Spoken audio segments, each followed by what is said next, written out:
Boa noite! Tudo bem com todos vocês? Tudo tranquilo? Tudo certo? Hoje nós vamos conversar sobre um tema muito importante, eu diria até que é extremamente importante para todos nós como cristãos entender, porque eu vejo muitas pessoas que acreditam, muitas pessoas cristãs que acreditam serem os protagonistas da própria história.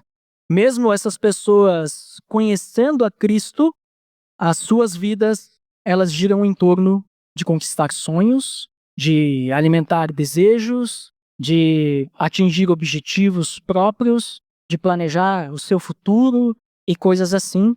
E Deus fica em segundo plano. Deus fica em segundo lugar. Ou seja, eu vejo muitas pessoas que querem que Jesus seja o seu Salvador, mas não o seu Senhor. Muitos que querem que Jesus seja apenas o seu Salvador, e o Senhor fica em segundo plano, fica em segundo lugar. Elas querem ser o Senhor da própria vida. O relacionamento que essas pessoas têm com Deus, o crescimento espiritual dessas pessoas, o compromisso com o propósito da sua vida, pelo qual foram criados, tudo isso vem em segundo lugar. E a pergunta que fica é: o que guia a vida do cristão? O que realmente guia a vida do cristão? Qual deve ser o objetivo do cristão? Para onde ele deve ir? E quando eu falo o que guia os passos, né? Que direção ele segue? Então, hoje nós vamos conversar um pouco sobre isso. E como eu tive o privilégio de escolher as músicas hoje, as músicas elas foram sugestivas. Então, para nós cantarmos todas as músicas que nós cantamos hoje, com sinceridade de coração, o que nós vamos estudar hoje tem que ser uma realidade. Senão, quando a gente cantou, a gente não falou a verdade, né? Porque a gente falou exatamente sobre isso, que nós estamos aqui só para adorar e para mais nada, fazer o nome de Deus grande.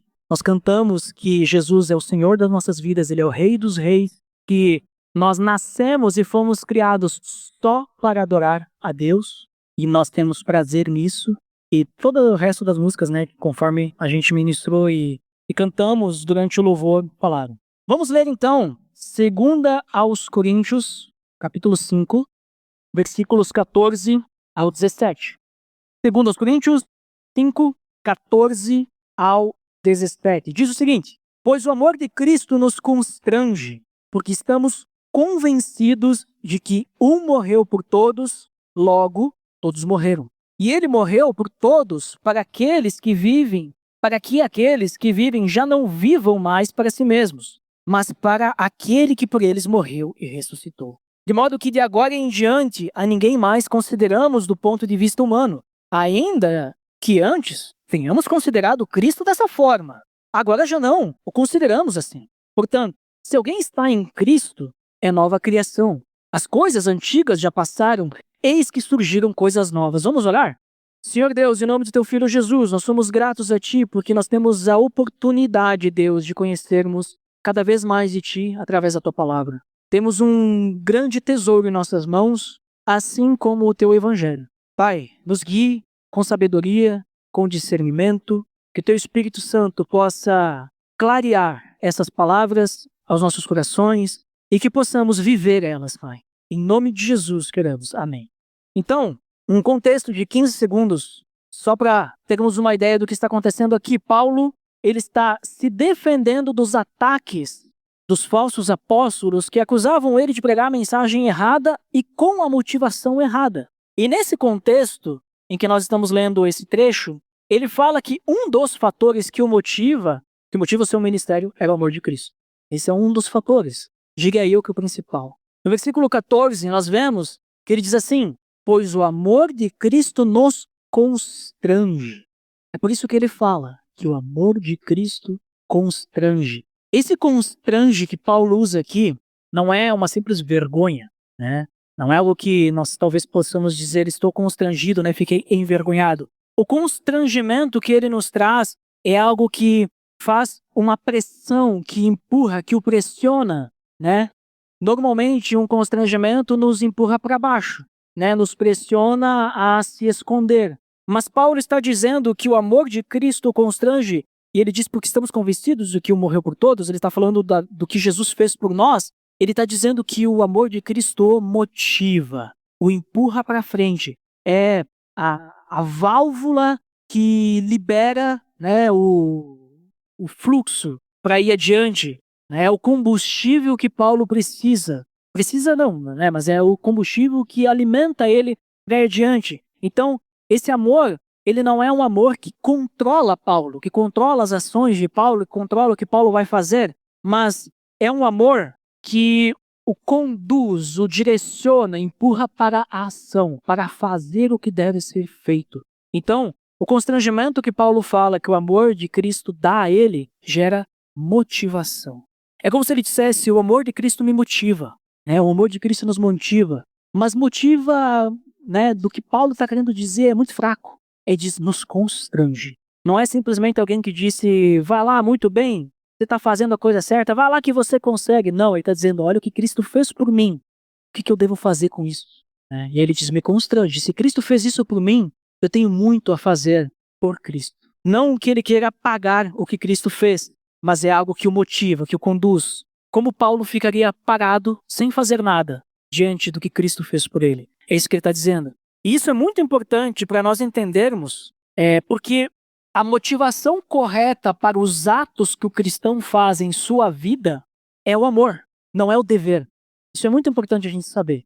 Nós devemos obedecer a Deus? Devemos. Devemos viver uma vida fiel e leal a Deus? Devemos. Mas não é o dever que nos faz sermos obedientes. Não é o dever que nos faz sermos fiéis a Deus.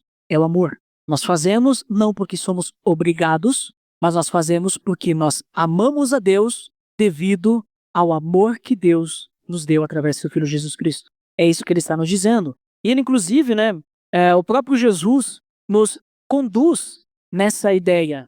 Em João 14,15, ele diz: se vocês me amam, obedecerão aos meus mandamentos. Ele está dizendo: se vocês me amam, não se vocês qualquer outra coisa. Se vocês me amam, vocês obedecem, porque vocês me amam, vocês obedecem por amor. Então, nós obedecemos por amor, não porque tem que fazer, não porque alguém disse para fazer, não porque é obrigado, mas é por amor. A relação de obrigação, de dever, obrigatoriedade, nós tínhamos quando nós estávamos no pecado, porque nós não tínhamos escolha. Tudo que nós fazíamos obrigatoriamente era pecado. Tudo o que nós fazíamos obrigatoriamente era para alimentar a nossa carne. Mas em Cristo nós somos libertos. Então agora nós não somos colocados numa prisão novamente como estávamos no pecado. Agora nós somos livres. Mas diante do amor que nos constrange, nós obedecemos. Essa é a grande diferença também quando a gente fala de vida livre do pecado em Cristo e uma vida aprisionada no pecado. Então, Jesus morreu por nós, por amor, e com ele o nosso pecado morreu. A nossa vida passada foi junto, ficou para trás. Isso não nos pertence mais. E aí, no versículo 15, ele diz que ele morreu por todos para que aqueles que vivem já não vivam mais para si mesmos, mas para aqueles que por eles morreu e ressuscitou. Ele morreu para nós vivermos para ele. Antes, nós vivíamos para quem? Para si mesmos, para nós mesmos. Mas em Cristo vivemos para quem? Para ele. É bem didático, né? Não existe meio termo. Ou você vive para Cristo, ou você não vive para Cristo. E quando nós não vivemos para Cristo, nós estamos vivendo para alimentar a nossa própria vontade. A vida que agora nós vivemos volta àquele propósito inicial pelo qual nós fomos criados. Aí nós precisamos voltar lá para Gênesis. É legal que o Ariel, ele está fazendo, os estudos, ele começou no início do ano lá em Gênesis, e agora o último da semana passada, inclusive, foi muito importante, porque cai como uma luva do que nós estamos estudando aqui. Porque o Ariel, na semana passada, ele falou sobre a gente, quando chegamos no final da nossa vida, nós continuarmos servindo, assim como Moisés, como Josué, como Paulo. Mas aí agora eu trago para você, não é só no final da vida que a gente tem que pensar nisso. Que o Ariel citou, pensando que muitos servem e chegam depois, querem se aposentar até de Cristo, Mas desde o início nós temos que servir a Deus em tudo na nossa vida. E aí, em Gênesis, quando a gente volta lá para o início, nós vemos que o homem ele foi criado à imagem e semelhança de Deus, ou imagem conforme a semelhança. Mas ele foi criado à imagem e semelhança de Deus com qual propósito? Para que ele pudesse refletir a imagem e semelhança de Deus no mundo, em toda a criação. Além disso, Deus deu ordens para o homem, deu propósito, deu funções, responsabilidades. Ele disse que ele deveria governar e cuidar de toda a criação. E, obviamente, além de tudo isso, nós vemos que Deus tinha um relacionamento com o homem, então ele também vivia um relacionamento fiel com o seu Criador. Esse é o propósito inicial pelo qual o homem foi criado, para glorificar a Deus, porque a gente vê que toda a criação glorifica a Deus. Nós olhamos para os Salmos, nós olhamos para os profetas falando sobre isso, e a gente vê que os céus proclamam a glória de Deus, os animais proclamam a glória de Deus, louvam. A gente olha, está chovendo agora? A chuva está glorificando a Deus, sabe por quê? Porque as nuvens, as questões da natureza, né, elas foram criadas com propósitos. Está acontecendo agora aquilo que Deus disse, olha, quando as nuvens estiverem carregadas, elas têm que descer a água e ir ao ciclo. E elas não estão se negando a fazer isso. Elas não pecaram. Elas não querem ser iguais a Deus. Elas estão cumprindo o propósito, estão glorificando a Deus, estão vivendo, né? Claro que a chuva não é um ser vivo, né? Mas faz parte da criação de Deus. As plantas, os animais, tudo glorifica a Deus. Mas, em Gênesis capítulo 2, o homem quis sair do seu propósito, porque para ele, o que ele tinha não era suficiente. A gente vê o relato que a serpente enganou a Eva, mas não importa botar a culpa na mulher e na serpente. O homem estava ali vendo. O homem sabia o que o esperava. O homem, quando aceitou o fruto da mulher, ele também queria ser que nem Deus. Ele também queria ser conhecedor do bem e do mal. Não tem desculpa. Não tem desculpinha. Ele errou, ele pecou, ele foi rebelde. Então, o homem queria ser igual a Deus, conhecendo o bem e o mal. E aí a gente vê o deslize de caráter do primeiro homem, de Adão. Porque o que aconteceu com Adão? Ele colocou o que na frente de Deus? As suas próprias vontades. A própria vontade dele, ele colocou na frente de Deus. Por quê? Porque ele achou, bom, eu também quero conhecer o bem e o mal. Ele colocou a própria vontade. O que eu quero dizer com isso? Eu quero dizer que o homem, o primeiro pecado lá no início, foi porque o homem foi egoísta. Ele pensou em si mesmo. Ele queria algo para si. Tanto ele quanto a mulher, né? Os dois, né? Pecaram, né? E assim começou o pecado, onde o homem criou um Deus para satisfazer os seus próprios desejos. O Deus eu mesmo. Eu domino minha vida, eu faço o que eu quero, eu dito as regras, eu vou viver do jeito que eu quiser. Tanto é que o filho de Adão e Eva, né? Um deles, né? Ele agiu exatamente assim, não foi diferente, ele foi egoísta. Ele pensou só em si mesmo, né? Que levou ele a não colocar o que tinha de melhor para ofertar a Deus, não fazer do jeito com a prioridade correta, fez ele invejar o irmão, porque ele pensou nele mesmo, né? Quando Deus pergunta, cadê teu irmão depois do assassinato? Ele disse, eu sou responsável pelo meu irmão? Por quê? Ele sabia que tinha feito coisa errada, né? E aí ele queria dizer, tô nem aí com ele, eu cuido da minha vida, ele cuida da vida dele, já pensando em si. Invejou o irmão, fez as coisas, é o egoísmo, o pecado que já estava no homem. Gente, nós fomos criados para viver para Deus, não para viver para os nossos desejos, para as nossas vontades. Só que com a queda, o homem passou a viver exatamente assim, para si mesmo, para suas próprias vontades. Todos os pecados são egoístas, porque no fundo, eles buscam alimentar a carne, buscam alimentar a si mesmo, o que está dentro de cada um de nós, os nossos desejos carnais. Todo pecado é egoísta, até mesmo aquele pecado de ajudar o próximo para mostrar para os outros. Está ajudando o próximo, mas é para mostrar para os outros. O objetivo qual é? Para mostrar para os outros. Egoísmo. Você quer ser o centro das atenções. E normalmente quando a gente pensa em pecado, a gente pensa, né, nos clássicos dos 10 mandamentos, né? Matar, roubar, mentir. Só que o pecado em si, ele significa errar o alvo, né? A palavra pecado, né? Errar o alvo. Nós temos um alvo. Quem é o alvo? Deus. Glorificar a Cristo, adorar a Deus em todas as nossas ações. Quando Jesus ele fala em que virão os adoradores, que adorarão em espírito e em verdade, ele estava falando, pelo fato de nós termos o Espírito Santo, nós estaremos adorando sempre em espírito e em verdade, não precisaríamos ir ao templo para adorar. Mas às vezes parece que a gente não é o adorador que adora em espírito e em verdade, porque a gente adora a Deus só no templo ou no quarto de escuta ou algum lugar assim, e fora, né, a gente vive a nossa própria vida. Por quê? Porque pecado é errar o alvo. Se o alvo não está claro, se a gente não está indo em direção ao alvo, não buscamos agradar e adorar a Deus, estamos pecando. Indiferente do que seja. Sempre que a gente se afasta do propósito pelo qual nós fomos criados, qual que é o propósito pelo qual nós somos criados? Glorificar a Deus, ao ser a imagem dele e cuidar da criação. Esse é o propósito pelo qual nós somos criados. Sempre que a gente se afasta disso, nós estamos pecando. Se a gente não está glorificando a Deus, ao ser imagem e semelhança dele, glorificando ele, levando o evangelho adiante. Nós estamos pecando, porque nós estamos vivendo para nós mesmos. E se nós estamos vivendo para nós mesmos, o alvo não sou eu mesmo, o alvo é Deus. Estou errando o alvo. Deixa eu usar um exemplo simples, mas polêmico. E esperem para entender o que eu quero dizer, porque a gente pode cair numa ciladas aí. Quando a gente decide não vir para a celebração, não é nem por causa da chuva, mas porque nós estamos cansados, né? Será que é pecado? Será que é pecado? Eu estou cansado. Será que é pecado? Aí eu pergunto para vocês, o que você vai fazer descansando? Você vai dormir mesmo? Será que eu fui criado? Será que Deus me criou para eu ficar deitado em casa? Ou até melhor, em casa assistindo TV? Fantástico, Netflix, futebol. Esse aqui é horário de futebol, né? Fiquei surpreso que teve outro dia TV Grenal e não estava vazio aqui. Fiquei feliz, fiquei contente. Porque muitos, creio que todos, são cristãos de verdade. Fico feliz com isso. Mas será que a gente foi criado para isso? Pensa comigo, se eu tenho a oportunidade de adorar a Deus intencionalmente, junto com outras vozes, a gente cantou, né? Muitas gerações rendidas em louvor, nós somos mais uma geração rendida em louvor. Eu faço parte dessa geração, você faz parte dessa geração que está louvando a Deus com sua voz, com o seu coração, prostrado em adoração. Estamos aqui juntos, nessa noite chuvosa.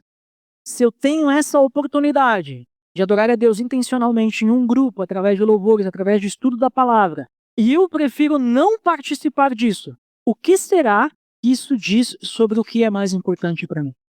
Muito cuidado, vou fazer uma ressalva, porque a gente pode cair numa cilada do outro extremo, que é o extremo da religiosidade. Cuidado, porque daí você pode pensar, o Eduardo falou lá no domingo, que se eu não for, não é prioridade para mim, eu quero que seja. Então eu nunca vou faltar uma celebração. E aí você vem religiosamente todo domingo. Só que perceba, a questão que eu estou trazendo aqui não é o ato de vir até aqui. É o propósito. Por que você vem até aqui? Porque se você vem aqui porque tem que vir, porque senão vão falar com você pedindo por quê? Você não está vindo na celebração. Porque senão vai chegar o domingo, o único domingo que eu fui, vão estar dando estudo e deram um exemplo justamente sobre isso. É para mim, né? É indireta. Se você vem por causa disso, para que ninguém fale algo negativo de você, também é pecado, tá errado. E eu não vou poder acusar você, ninguém vai poder acusar e ninguém vai poder acusar você também se você não vem, se é pecado ou não é. Esse é seu relacionamento com Deus. Eu estou trazendo o que Paulo está fazendo aqui, que é um alerta. Ele não está falando sobre vir à celebração, eu estou usando esse exemplo, que é um exemplo polêmico e tal. Quero mostrar que é um exemplo simples que pode até mesmo vir para a celebração ser pecado e não vir ser pecado também. Porque pensa só, se você está cansado, o que você fez no seu final de semana? Não, porque eu trabalhei a semana inteira. Aí no sábado, eu fui passear com a minha família, porque eu tenho que aproveitar, né? Aí no domingo, eu fui passear mais um pouco. E aí chegou na hora da celebração, eu estava muito cansado. Aí você pode dizer, não, mas é uma coisa muito importante eu passear com a família. Você está dando um bom exemplo para sua família que a celebração é menos importante do que passear. Tudo bem, se você acha que é importante passear, mas o que eu quero dizer? Você poderia ter passeado e organizar o seu tempo para vir à celebração e ter esse momento de adoração em grupo e aprender a palavra. Não poderia? Se é prioridade para mim, eu vou organizar a minha agenda conforme os compromissos que eu tenho. Se a celebração não é um compromisso, já mostra que não é prioridade. Então percebam que é algo, a linha é muito tênue. E a gente não pode falar nada dizendo para alguém sobre isso porque a gente não conhece o coração. Às vezes uma pessoa que vem aqui todo domingo, ela não está com o coração quebrantado. E ela vem de uma forma religiosa. E a gente acha que está tudo bem. E não está.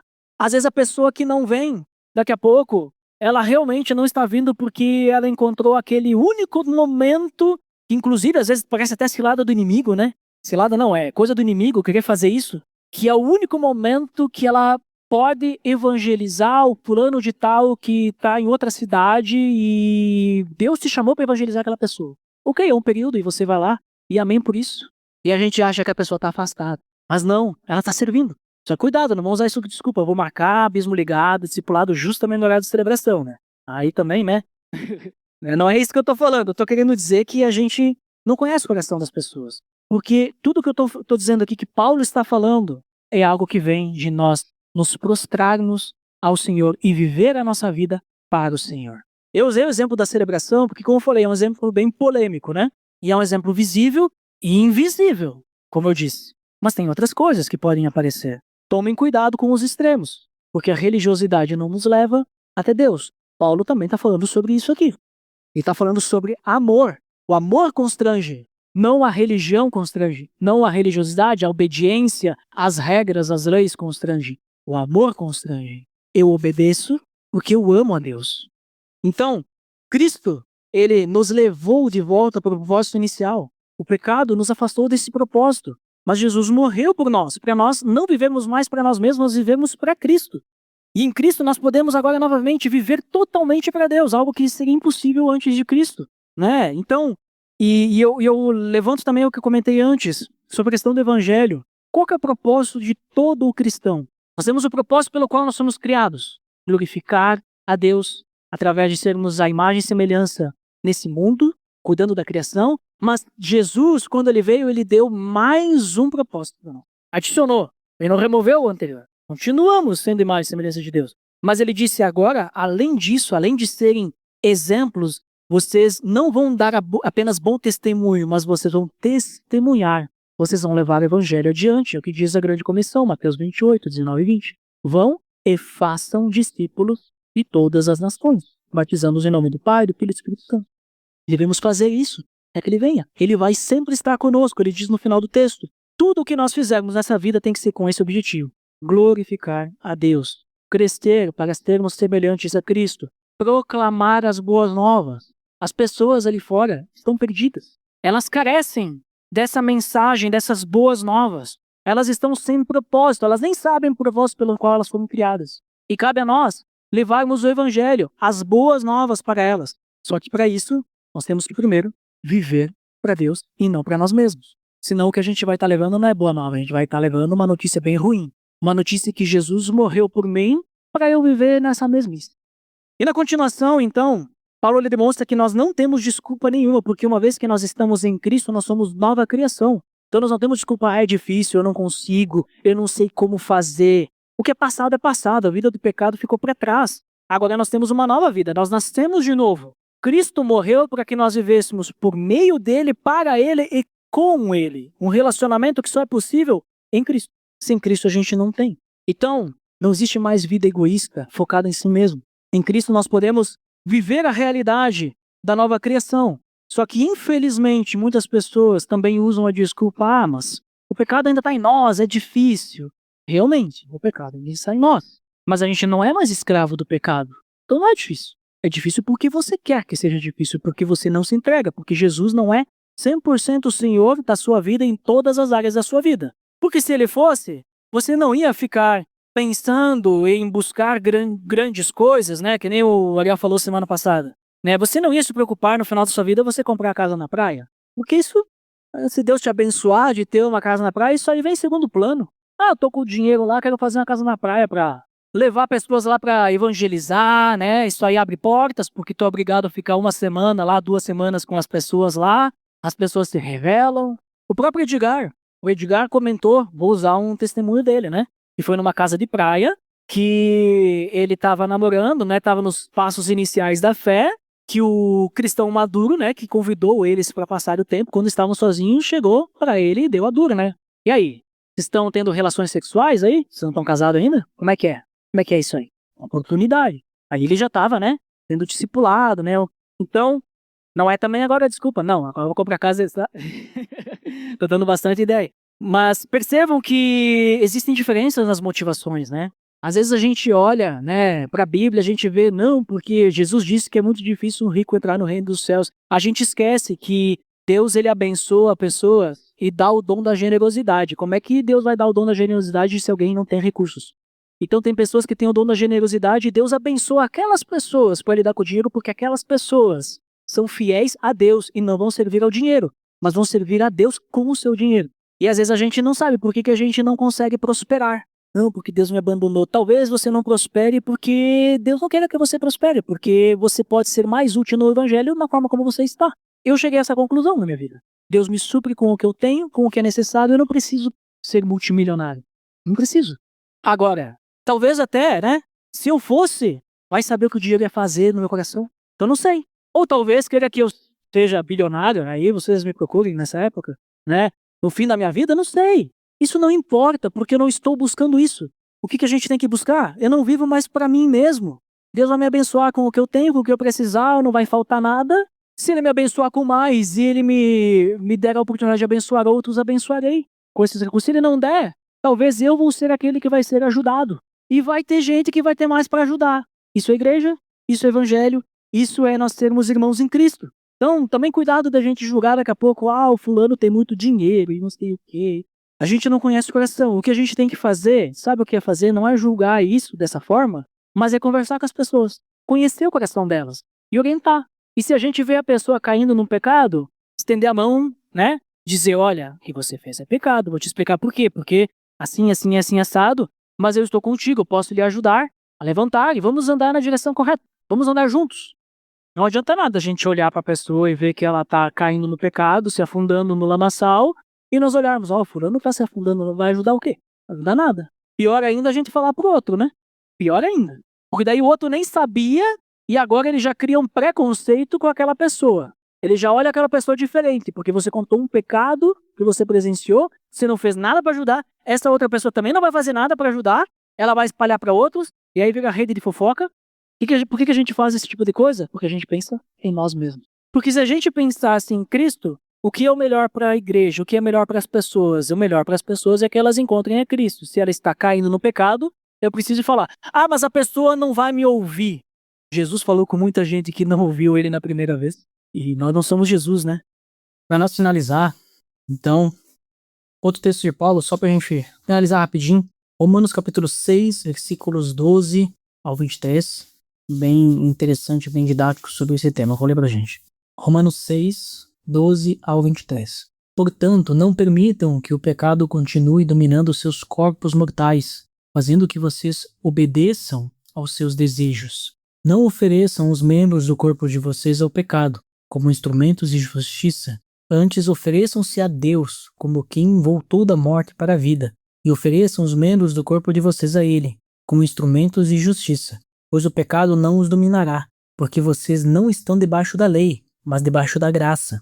E então, vamos pecar porque não estamos debaixo da lei, mas debaixo da graça? De maneira nenhuma. Não sabem que quando vocês se oferecem a alguém para lhe obedecer como escravos, tornam-se escravos daquele a quem obedecem?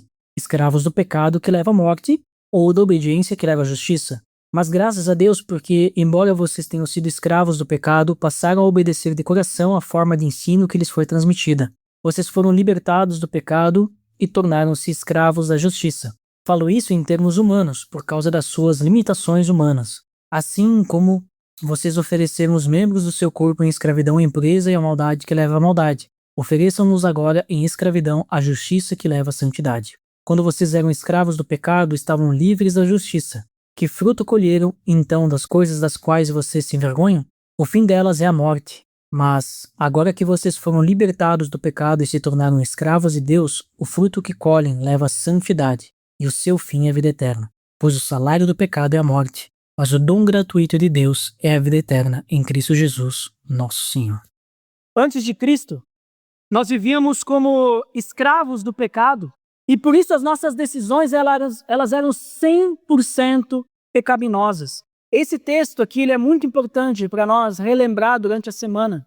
Leiam de novo Romanos, porque eu não vou explicar todo ele. Mas antes nós vivíamos 100% de uma forma egoísta, centrada em alimentar a nossa carne. Nós realmente vivíamos como se nós fôssemos o centro do universo. Mas a gente não é o centro do universo. Em Cristo nós somos libertos das amarras do pecado, não há mais condenação.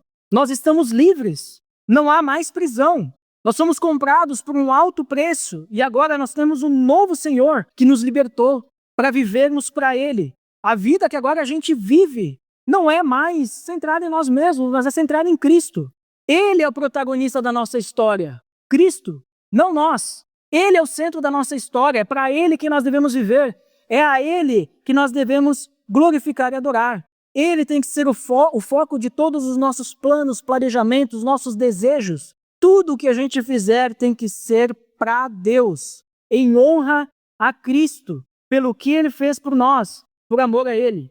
Se nós nos deixarmos levar pelo pecado, viver uma vida egoísta, pensando só em nós, isso vai levar a gente à morte. Mas a vida em Cristo, ela gera fruto e santidade e vai nos levar à vida eterna. Vamos orar, gente, para que essa realidade seja o alvo das nossas vidas. Pai amado, em nome do teu Filho Jesus, nós somos gratos a ti, Deus, porque o Senhor é bom e o teu amor dura para sempre. Nós somos gratos também, Deus, que mesmo em meio a intempéries, Pai, faltando luz, faltando energia, nós percebemos que nada disso é necessário para o teu evangelho ser pregado. Nós estamos na escuridão, mas o Senhor é tão bom que até mesmo nesse ambiente que muitas vezes com chuva nós não conseguimos escutar, mesmo com a voz amplificada, o Senhor tem segurado a chuva para que nós possamos escutar a tua mensagem, Deus. Obrigado, Pai, e te peço que o Senhor nos guie no teu caminho, na tua direção, para que diariamente nós possamos colocar o Senhor no centro das nossas vidas. Que o Senhor seja o principal objetivo, o principal propósito das nossas vidas. Que glorificar a Ti seja prioridade, Deus. Seja no que for, seja dar um bom exemplo, um bom testemunho, falar do Teu Evangelho para alguém, negar o pecado, negar os desejos carnais, nos afastar daquilo que nos afasta de Ti, Pai. Que o Senhor seja a prioridade, que nós Te glorifiquemos em tudo, Deus. Pai, nos guie, porque vivemos em dias que a vida longe de Ti nos chama cada vez mais vezes e fala cada vez mais alto, Pai. Mas nós precisamos ouvir apenas a Ti. Que o Senhor seja o nosso alvo, Deus. Que nós não desviemos o foco desse alvo e que possamos viver uma vida dedicada a Ti, Deus. Em nome do Teu Filho Jesus que nós oramos. Amém.